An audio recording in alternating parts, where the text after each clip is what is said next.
I'm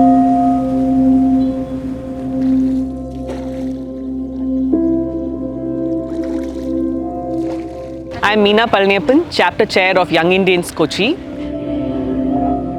Our climate change team, consisting of Bibin, Rahul and Zahid, have identified a very serious issue in Vettikad. ഖരമാലിന്യം, പ്രത്യേകിച്ച് പുഴയോരത്ത് ആളുകൾ പുഴയിലേക്ക് വലിച്ചെറിയുന്ന മാലിന്യങ്ങൾ ഓരോന്നും താങ്ങേണ്ടി വരുന്നത് വേമ്പനാട്ടുകായലാണ്.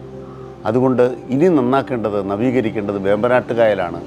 ആ കായലിൽ അടിഞ്ഞുകൂടിയ പ്ലാസ്റ്റിക് ഉൾപ്പെടെയുള്ള മാലിന്യങ്ങൾ നീക്കം ചെയ്യുകയാണ് പ്രധാന ദൗത്യം. തത്വങ്ങളല്ല, പ്രവൃത്തിയാണ് വേണ്ടത്.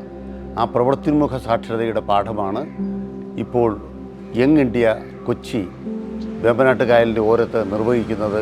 അത് വളരെ മഹത്തരമാണ്.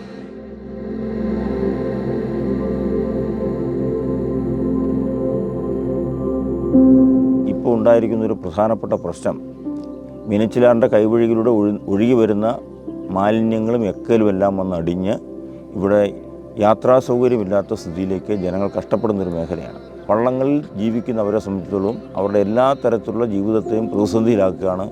അതുകൊണ്ട് ഈ നാട് നേരിടുന്ന വളരെ പ്രധാനപ്പെട്ട ഒരു പ്രശ്നമാണ് ഈ പോളശല്യം. മറ്റൊന്ന്, ഈ മീനച്ചിലാറിൻ്റെ ഈ പതനസ്ഥാനത്ത് അടിഞ്ഞുകൂടിയിരിക്കുന്ന ചെളിയും എക്കലും ഈ കാണുന്ന കടകൽപ്പുല്ലുമെല്ലാം ഇവിടുത്തെ വെള്ളത്തിൻ്റെ സുഗമമായ ഒഴുക്കിനെ തടസ്സപ്പെടുത്തുന്ന മൂലം പ്രളയകാലത്ത് വെള്ളം സുഗമമായി കായലിലേക്ക് ഒഴുകിപ്പോകാത്തത് മൂലം ഈ പ്രദേശങ്ങളിലെല്ലാം കടുത്ത വെള്ളപ്പൊക്ക ഭീഷണിയാണ്. ഒരു വർഷം 5-6 തവണയാണ് ഇവിടെയുള്ള വീടുകളിൽ വെള്ളം കയറുന്നത്.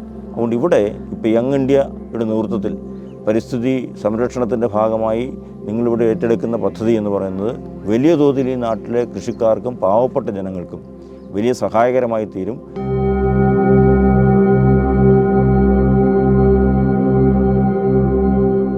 ഞങ്ങൾ ഇവിടുത്തെ ഈ കൃഷിക്കാരെ സംബന്ധിച്ചിടത്തോളം ഇവിടെ ഉണ്ടാകുന്ന തേങ്ങ, വാഴക്കൊല, ഈ സാധനങ്ങളെല്ലാം ഞങ്ങൾ ഉപേക്ഷിക്കേണ്ട ഒരു സ്ഥിതി വന്നിരിക്കുക. കാരണം ഈ വേമ്പനാട്ടുകായലിൽ ഇങ്ങനെ നിറച്ചും പോള വരികയും നമുക്ക് വള്ളത്തേൽ വേണം. ഇവിടെ വണ്ടി റോഡ് ആക്സസ് ഇല്ലാത്തതുകൊണ്ട് വള്ളത്തേലാണ് നമ്മൾ സാധനങ്ങളെല്ലാം കൊണ്ടുവന്നുകൊണ്ടിരിക്കുന്നത്. ഇതിങ്ങനെ പോള നിറഞ്ഞ് പോയതുകൊണ്ട് നമുക്ക് സാധനങ്ങളെല്ലാം അവിടെ ഉപേക്ഷിച്ച് വെച്ച് പോരേണ്ടത് വന്നിരിക്കുകയാണ്. നെല്ലാണെങ്കിൽ പോലും ഒത്തിരി ദൂരം നമ്മൾ വണ്ടിയെ കൊണ്ടുവന്ന് ഇവിടെ കൊണ്ടുവന്ന് ഇടേണ്ടതുകൊണ്ട് ഞങ്ങൾക്ക് ഒരുപാട് നഷ്ടം സംഭവിക്കുന്നുണ്ട്.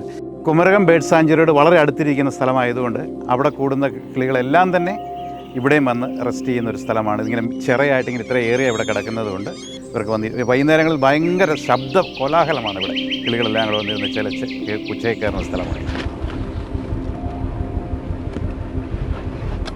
ഞങ്ങൾക്ക് ഇപ്പം പോള കാരണം അക്കരെ പോകാനോ ചെത്താനോ ഒന്നും നിവൃത്തിയില്ല. ഇപ്പം പണിക്ക് പോകാൻ നിവൃത്തിയില്ലാതെ ഇപ്പം വീട്ടിലിരിപ്പാണ്. ഇപ്പം നമ്മുടെ ഇക്കരെ 2-3 തെങ്ങ് എത്തുന്നുണ്ട്, അത്രേ ഉള്ളൂ.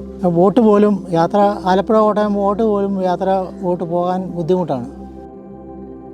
വെള്ളം വന്നു കഴിഞ്ഞാൽ പായൽ വന്ന് പൊങ്ങിയിട്ട് പിന്നെ ഭയങ്കരമായിട്ട് ചേറ് വന്ന് അടിഞ്ഞ് ഞങ്ങൾക്ക് ജീവിക്കാൻ ഒരു നിവൃത്തിയില്ല. വെള്ളം ചള്ളായി കഴിഞ്ഞാൽ ഞങ്ങൾക്ക് പലവിധമായ രോഗങ്ങളും ഒക്കെ ആയിട്ട് ഞങ്ങൾ വളരെ വിഷമിക്കുകയും ഞങ്ങൾ വളരെ ബുദ്ധിമുട്ടുകയും ചെയ്തുകൊണ്ടിരിക്കുക.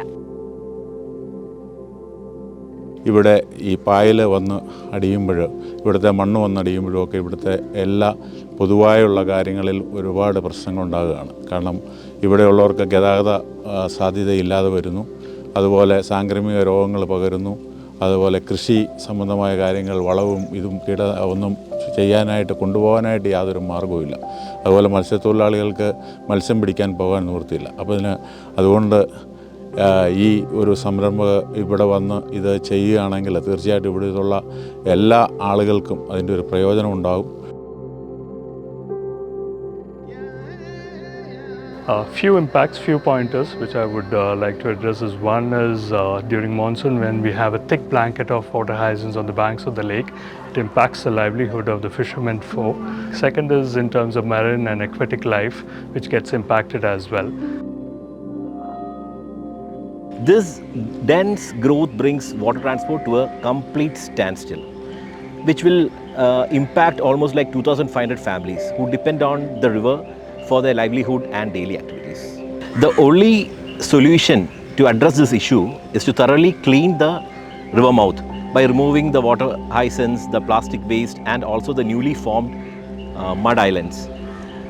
This extensive task will take at least 20 to 30 days, and it requires specialized equipments and also manpower. Young India Kochi അത്തരം ഒരു ദൗത്യവുമായി കടന്നു വരുമ്പോൾ പുതിയ തലമുറയ്ക്ക് അത് പുതിയ പരിസ്ഥിതി പാഠങ്ങൾ നൽകുമെന്ന് മാത്രമല്ല, പ്രവർത്തനക്ഷമമായ പ്രായോഗികമായ ഒരു പരിസ്ഥിതി ബോധം അവർക്ക് പകർന്നു നൽകും.